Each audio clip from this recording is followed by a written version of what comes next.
They called him a toy soldier, just a tomb guard in a fancy uniform, standing stiff in the National Mall's spring sunlight. The NATO soldiers smirked, their laughter sharp, slicing through the Memorial Day crowd. "Look at that guy," one scoffed, loud enough for everyone to hear. "Probably never held a real rifle." But under the tomb guard's collar, a silver gray patch glinted, unnoticed by the mockers, unseen by the tourists snapping photos. What they didn't know, what they couldn't imagine, was that the man they ridiculed had once walked through hell in a Syrian desert, carrying his dying team through gunfire.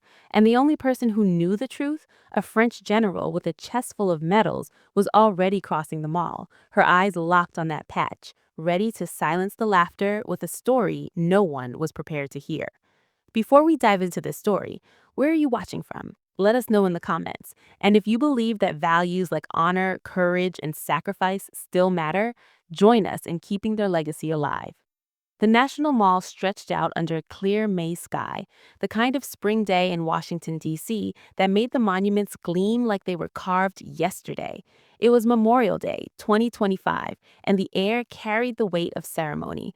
Flags snapping in the breeze, the faint hum of a distant crowd, and the sharp cadence of military boots on pavement.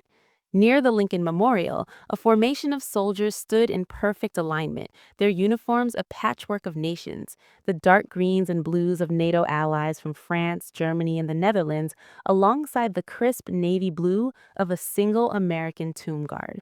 The crowd, families, veterans, tourists, watched from behind velvet ropes, their phones raised to capture the spectacle of an international ceremony honoring those who'd fallen in Allied operations.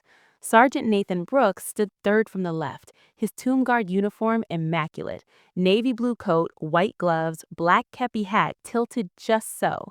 At 35, he was older than most in the formation, his face weathered in a way that spoke of years spent under harsher suns than this one.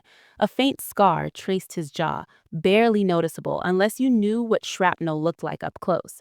His eyes steady and unblinking, fixed on a point in the distance, as if he could see through the crowd, through the city, to a place no one else could name.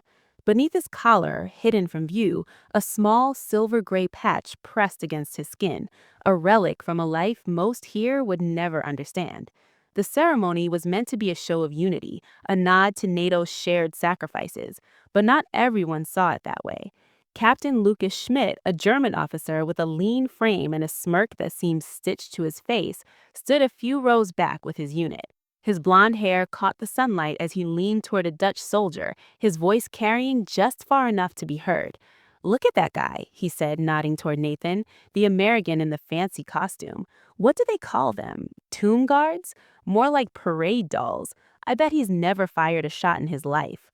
A few of his men chuckled, their laughter sharp and careless, like kids tossing stones into a pond without checking what was beneath the surface. Nathan didn't flinch. He couldn't, not in this formation where every movement was choreographed to perfection. But the words landed, heavy as they were, and something in his breathing shifted. A slight hitch, controlled, like a man who'd learned to stay calm when the world was screaming. The Dutch soldier, a young private with a nervous glance, muttered, "Maybe keep it down, Captain. People are watching." Schmidt waved him off. "Relax, Peter. It's not like they can hear us. Besides, this is all for show. Back home, we're running live fire drills while these guys play dress up for tourists." A French sergeant, older than the rest, with a face that looked like it had seen actual service, shifted uncomfortably. He whispered something to his comrade in rapid French, his eyes flicking toward Nathan. The comrade, a woman with lieutenant spars, nodded but said nothing, her expression tight. Schmidt, though, was just warming up. He'd noticed something, a glint of silver gray fabric peeking from under Nathan's collar, not part of the regulation uniform. His grin widened. "Check that out," he said, loud enough for the nearby crowd to turn their heads. "What's that under his collar? Some kind of good luck charm? Maybe his mom sewed it on to keep him safe while he marches in circles." The crowd stirred, some tourists smiling uncertainly, others frowning at the loud German officer. A few snapped photos, their cameras clicking like cicadas. Nathan's face remained stone, but his fingers, hidden by his gloves, tightened slightly around the ceremonial rifle. The French sergeant muttered again, this time loud enough for Schmidt to hear.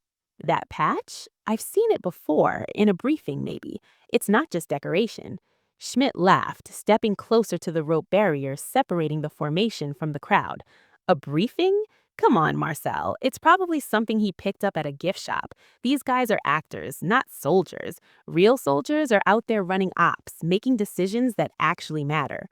The words cut through the air, sharp and deliberate, and the crowd's murmur grew. A family nearby, a mother with two kids clutching tiny American flags, looked confused, their smiles fading. An older man, his Vietnam veteran cap tilted low, narrowed his eyes at Schmidt, but said nothing. The other soldiers in the formation held their positions, but there was a subtle shift in their posture, a tension that rippled through the line like a held breath. Nathan's eyes stayed fixed, but the scar on his jaw seemed to catch the light differently now, as if it carried its own story, waiting to be told. That's when someone else moved. General Claire Dubois, a French officer with a reputation for steel nerves and sharper insight, stood at the edge of the VIP section, her dark eyes locked on Nathan.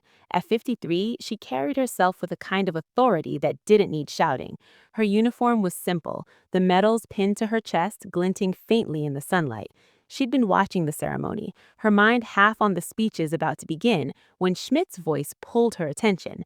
Then she saw it, the silver-gray patch under Nathan's collar, barely visible but unmistakable. Her breath caught. She'd seen that patch before in classified reports buried so deep most generals didn't know they existed. Dubois moved toward the formation, her steps measured but deliberate, like a storm rolling in slow. The crowd parted without being asked, sensing the shift in the air.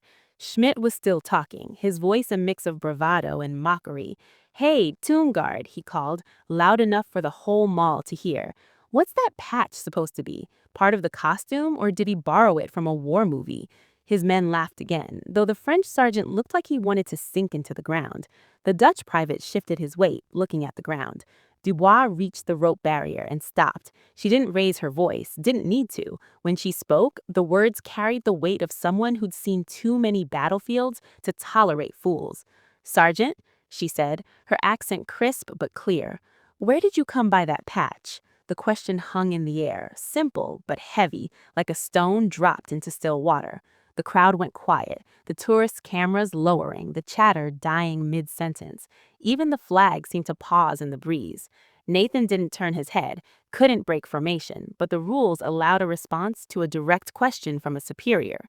His voice came out steady, low, like he was reading coordinates in a war room. Delta 7, Alan Asif, Syria, 2015. The words hit Dubois like a physical blow. She'd read the reports on Delta 7, a unit that didn't exist on any public record, a name whispered only in secure briefings. Her jaw tightened, and for a moment she looked past Nathan, as if she could see the desert sands and the smoke of that long-ago night. Schmidt's smirk faltered, but he tried to hold on to it. Delta 7 sounds like a video game. What's that supposed to mean? He turned to his men, expecting laughter, but none came. The French sergeant was staring at Nathan now, his eyes wide with recognition. The Dutch private shifted his weight, looking at the ground. Dubois stepped closer to the rope barrier, her voice dropping but still carrying across the silent mall. "Captain?"